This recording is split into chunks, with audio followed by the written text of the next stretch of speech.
Yo, it's your boy Smokey O Drift. Welcome back to the channel. Today I'm going to be showing you guys how to drift on a controller step by step. But first, let me show you a few settings. And I didn't change anything after the update. I kept everything the same as is. So for the stabilizations, they are both at 100%. Now let me show you which buttons are which.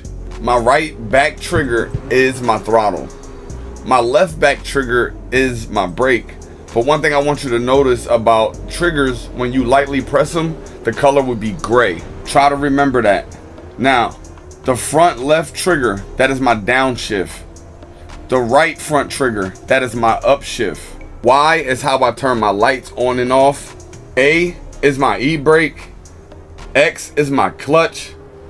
And B is my nitrous. Now, we'll start off this segment by talking about throttle control. It's one of the most important things. And I'm going to be breaking down a lot of different things about it. Now, only thing that you need to try to keep your eye on is the buttons being pressed at the top right of the screen. Now, obviously, the wider that the button is, that's basically full mass. I'm full throttling it. The grayer that it is the lighter I'm pressing it. All right. So once you know that, I'm going to try not to press the brake as much. And I'm going to just slide with the throttle control. Now, throttle control is really important. It's going to allow you to either get up on doors or, keep your proximity. And I'll cover that in a few. Now, other than throttle control, the line that you are running is very important. A rule of thumb that I really try to keep myself is to have my car more at a sharper angle than more at a less humble angle. And what I mean by that is, the more angle, the less you're going to go forward. The less angle, the more you can propel your car in a forward motion. So as you're looking at my car right now, it's more at a, if we're looking at a clock, we're more at a, a 1 to 2. Now, I think that's a really good angle. Now, if we're at like a 3 o'clock angle, that's a really sharp angle, and you're really going to be either messing up the line or things in that nature. Another way to keep a better line is try to put the tail end of your vehicle towards the wall, or whatever line that you're running. You want to try to keep it wide. So that's how you can really judge if you're going to either hit a wall or not. Try to already have your angle, and then watch like the back end of your vehicle. And that'd be more of like an outer zone. On an inner zone, you would have to watch the front end of your vehicle. Now, let's say you're in third gear. You're coming on this turn and you need to slow down. But if you hit your brake, you're going to slow down way too much, way too hard. A good thing to do is to downshift. So let's say you're in third. You're coming up to the corner. You downshift to second. Find your momentum, get a car balanced, and then go back up to third to keep the speed of the momentum. Easy way to slow down and not use the e-brake, because the e-brake is going to slow you down way too much. So remember, put the tail end of the vehicle close to the wall, just like that. Now, I don't suggest you trying to get that close. That was pretty close, but okay.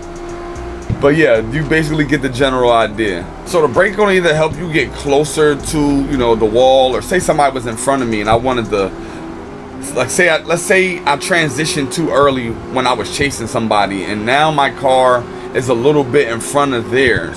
What I would do is gently hold the brake at a light mass, and my car will fall back, basically, like behind the car, back into the pocket where you need to be in the chase position.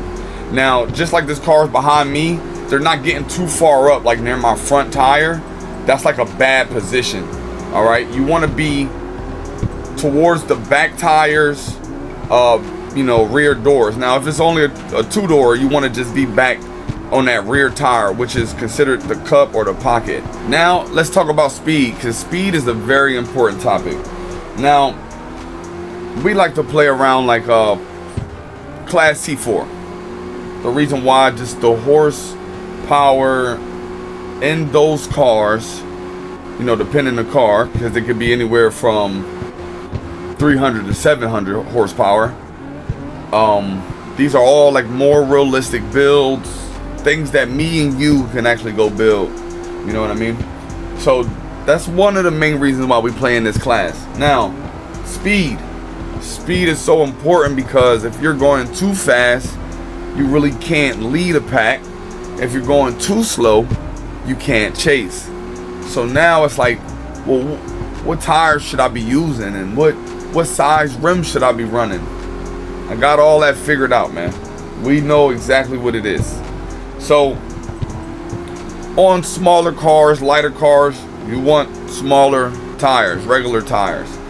And what I mean by smaller or regular, like 225, 235, maybe even 245. Now, for instance, R34, very heavy car and pretty slow. You needed some compensation. You put some 265s in the rear and you were rocking either 245s or 255s in the front. Doable. But those on, let's say like the car I'm in now, would be crazy at like a size 20 or things like that. You're going to be flying. You're going to be hauling, which means it's going to be harder for you to tandem. And at the end of the day, that's what we really all do it for. We all do it to try to get on those doors and stuff like that. So I'm just trying to help you guys out, and that's what the speed is really about.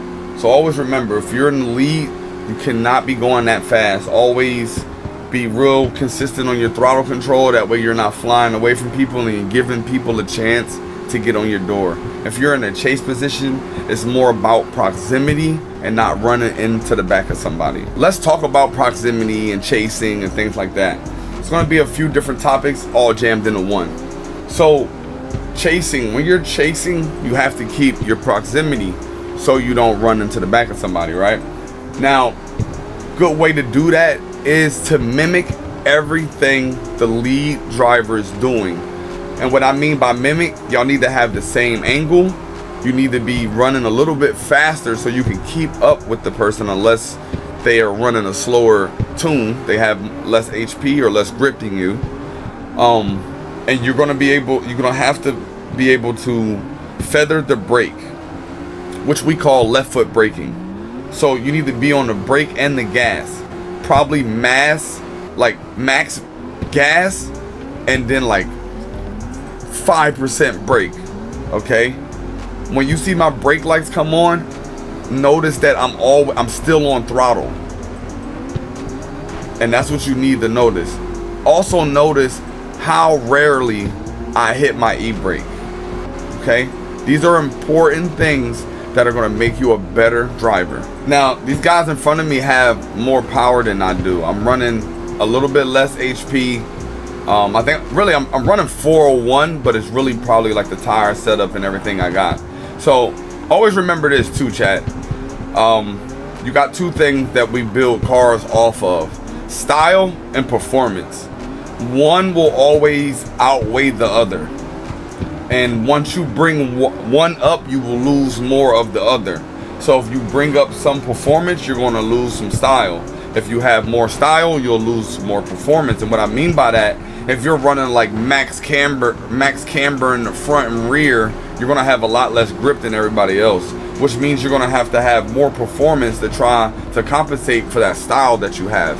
So just keep that in mind when you're building your cars. Everything, just because you can't chase in this one vehicle, it's just all down to how you got it tuned and built. So remember that when you're trying to chase somebody and you can't stay behind them because they're either pulling away or something like that. Now, you don't specifically have to change that tune. It might just be the car. You might just need a different car. You might have different tunes for different things. Now, notice how the guy came up on me just now. He was kind of wiggling and he tapped me. So if he had a better brake control, a better tune, he would have been able to match my angle and feather the brake. Always keep that in mind. And if you guys need any tunes, I have plenty on my channel. Now, let's talk about braking. And we're also going to talk about e-braking and the differences. But first, we're going to talk about braking, like left foot braking. Now, pay attention to the top right of the screen and look at the back left trigger. I want you to notice how lightly gray it is. That's me lightly pressing the brake. Now when I'm about to lightly hold it so you can see the difference, okay?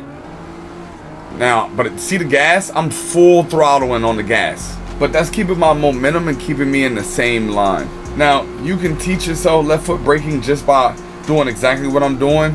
Come to an open spot, hold down the gas, hold down the brake, and learn what it does, how it reacts. That's how you're gonna get used to it. All right, let's talk about e-braking. Now, e-braking is situational. As you can see, every time I hit the e-brake, it locks my rear tires up, all right? Which slows me down. Like, so look, every time I tap it real fast, look how my car jerks back, like backwards. So that's not gonna be good in a tandem because, you know, you're gonna be, you know, people are gonna be running into you because they're gonna be anticipating you to go faster. E-brakes are more used for just trying to get a better angle, not trying to hit somebody. And sometimes when I hit the e-brake, I hit the actual foot brake at the same time, like depending on how hard I want to stop. But for the most part, I use the e-brake for situations like this. U-turns. Anytime I really need to get more angle onto a U-turn, I would hit the e-brake. Or a situation like this. I got a lot of speed. I'm about to hold the e-brake and slide into the corner. Slide right into my position. So always keep that in mind. That's kind of when you want to use the e-brake. Other than that, guys, that's really it for the beginner guide on how to drift on a controller. I really hope something in this video helped you guys out. This was kind of hard for me to do. I never, you know, tried to get this deep into depth about, you know, the beginnings of drifting.